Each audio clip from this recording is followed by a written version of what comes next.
Maayos at matagumpay na naisagawa ang ceremonial launching ng Community Assistance, Safety and Support Network sa lungsod ng Cauayan, Isabela. Alamin ang detalye ng report mula kay Patrolwoman Geraldine Colico.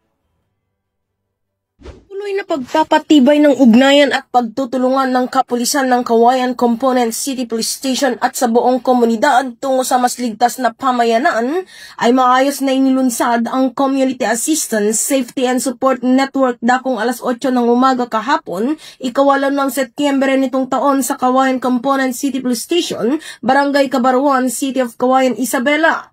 Ang nasabing programa ay aktibong dinaluhan ng mga iba't ibang sektor sa komunidad kung saan kabilang dito ay ang mga Filipino-Chinese at mga dayuhang residente.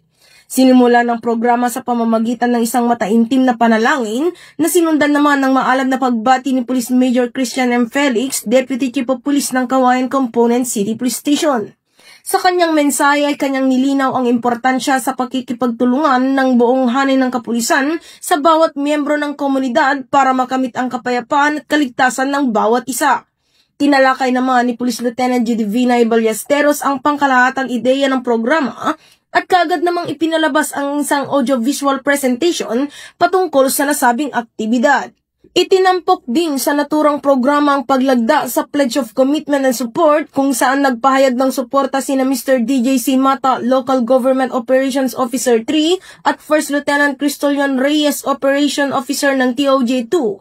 Dumalo rin sa programa sina Miss Marifedi Camaging, Property Custodian ng Nansing School, na kumatawan kay Mr. Winster D. Puwa at Mr. Modesto Dumrique, POC Focal Person, na kumatawan naman kay Honorable Cesar D. Jr., City Mayor. Bilang hudyat ng formal na pagbubukas ng programa, isinagawa ang ceremonial ribbon cutting.